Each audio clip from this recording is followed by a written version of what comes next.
Hi ನಮಸ್ಕಾರ ಎಲ್ರಿಗೂ. Welcome back to another vlog. ಎಲ್ಲರೂ ಹೇಗಿದ್ದೀರಾ? ನೀವೆಲ್ಲರೂ ಚೆನ್ನಾಗಿದ್ದೀರಾ ಅಂತ ಭಾವಿಸ್ತೀನಿ. ನಾನು ಕೂಡ ಚೆನ್ನಾಗಿದ್ದೀನಿ. ಇವತ್ತು ನಾನು ಜಜ್ಜಿ ಮೂಲಂಗಿ ಸಾಂಬಾರು ಮಾಡಿದ್ದೆ. ತುಂಬ ಟೇಸ್ಟಿಯಾಗಿ ಬಂದಿತ್ತು. ಆ ರೆಸಿಪಿನ ನಿಮ್ಮ ಜೊತೆ ಶೇರ್ ಮಾಡ್ತಾ ಇದ್ದೀನಿ. ಈ ಜಜ್ಜಿ ಮೂಲಂಗಿ ಸಾಂಬಾರು ಮಾಡೋದಕ್ಕೆ ಅರ್ಧ kg ಮೂಲಂಗಿನ ತೊಗೊಂಡಿದ್ದೀನಿ. ಈ ಸಾಂಬಾರಿಗೆ ರುಬ್ಕೊಳ್ಳೋದಕ್ಕೆ ನಾನು ಒಣಮೆಣ್ಸಿನ್ಕಾಯಿ ಹುರ್ಕೊಂಡು 4-5 ಹಾಕ್ಕೊಂಡಿದ್ದೀನಿ. ಮೆಣಸು, ಸ್ವಲ್ಪ ಕಡಲೆ ಕಾಯಿ ಇದಿಷ್ಟೂ ಹಾಕ್ಕೊಂಡು ಒಂದು ಸಲ ಮಿಕ್ಸಿನಲ್ಲಿ ತರಿಯಾಗಿ ಪೌಡ್ರ್ ಮಾಡ್ಕೊತಾ ಇದ್ದೀನಿ, ನೀರು ಹಾಕ್ಕೊಳ್ದಿರ. ನಂತರ ಇದಕ್ಕೆ ಬೆಳ್ಳುಳ್ಳಿ ಸ್ವಲ್ಪ, ಕೊತ್ತಂಬರಿ ಸೊಪ್ಪು ಸ್ವಲ್ಪ ಇದನ್ನು ಹಾಕ್ಕೊಂಡು ಸ್ವಲ್ಪ ನೀರು ಹಾಕ್ಕೊಂಡು ನುಣ್ಣಗೆ ರುಬ್ಕೋಬೇಕು. ನಾವು ಇಡ್ಲಿ ದೋಸೆಗೆಲ್ಲ ರುಬ್ಕೋತೀವಲ್ಲ ಆ ಥರನೇ ನುಣ್ಣಗೆ ಪೇಸ್ಟ್ ಥರ ರುಬ್ಕೋಬೇಕು. ನೆಕ್ಸ್ಟು ನಾನು ತೊಗೊಂಡಿರೋ ಅರ್ಧ kg ಮೂಲಂಗಿನ ಸಿಪ್ಪೆ ಎಲ್ಲ ಮೇಲೆ ತೆಕ್ಕೊಂಡು ನಮಗೆ ಯಾವ ಸೈಜ್ ಬೇಕೋ ಆ ಸೈಜ್ ಕಟ್ ಮಾಡ್ಕೋಬೇಕು.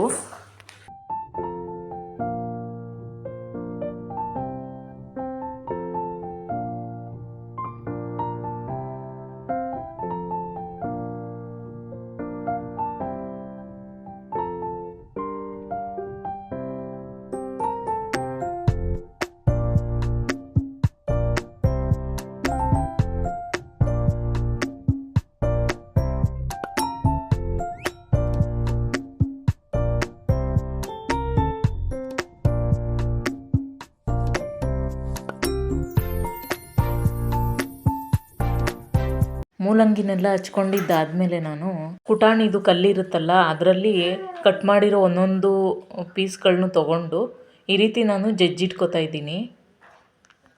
ಕಟ್ ಮಾಡಿರೋ ಎಲ್ಲ ಮೂಲಂಗಿನೂ ಈ ಥರನೇ ಮಾಡಿಕೊಂಡೆ. ಮೂಲಂಗಿನಲ್ಲಿ ನೀರಿನಂಶ ಜಾಸ್ತಿ ಇರುತ್ತೆ, ಅದೆಲ್ಲ ಹೋಗೋ ಥರ ಏನು ಜಜ್ಜಿಟ್ಕೋಬಾರ್ದು.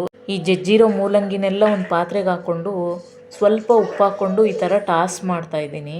ಇದನ್ನು ಒಂದು ಪ್ಲೇಟ್ ಮುಚ್ಚಿಟ್ಟು ಎತ್ತಿಟ್ಕೊಂಬಿಡೋಣ ಒಂದು ಕಡೆ. ಇವಾಗ ಸ್ಟವ್ ಆನ್ ಮಾಡಿಕೊಂಡು ಒಗ್ಗರಣೆ ಮಾಡ್ಕೊತಾ ಇದ್ದೀನಿ.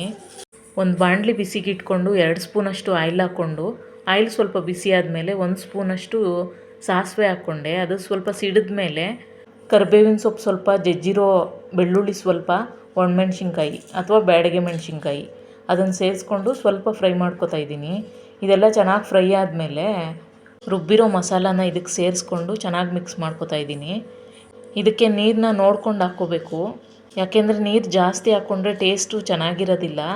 ಮೂಲಂಗಿ ಕೂಡ ನೀರು ಬಿಟ್ಕೊಳ್ಳುತ್ತೆ, ಅದಕ್ಕೆ ಸ್ವಲ್ಪ ನೋಡ್ಕೊಂಡು ಹಾಕ್ಕೊಂಡು ಇದಕ್ಕಾಗೋಷ್ಟು ಮಾತ್ರ ರುಚಿಗೆ ತಕ್ಕಷ್ಟು ಉಪ್ಪನ್ನು ಸೇರಿಸ್ಕೊಂಡಿದ್ದೀನಿ.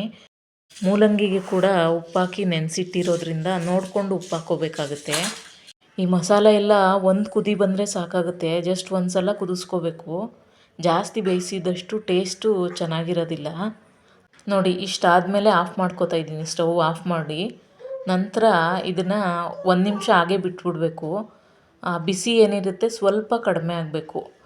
1 ನಿಮಿಷ ಹಾಗೆ ಇಟ್ಟಿದ್ದೆ, ಇದನ್ನು ಸ್ವಲ್ಪ ಕಡಿಮೆ ಆಗಿದೆ ಬಿಸಿ.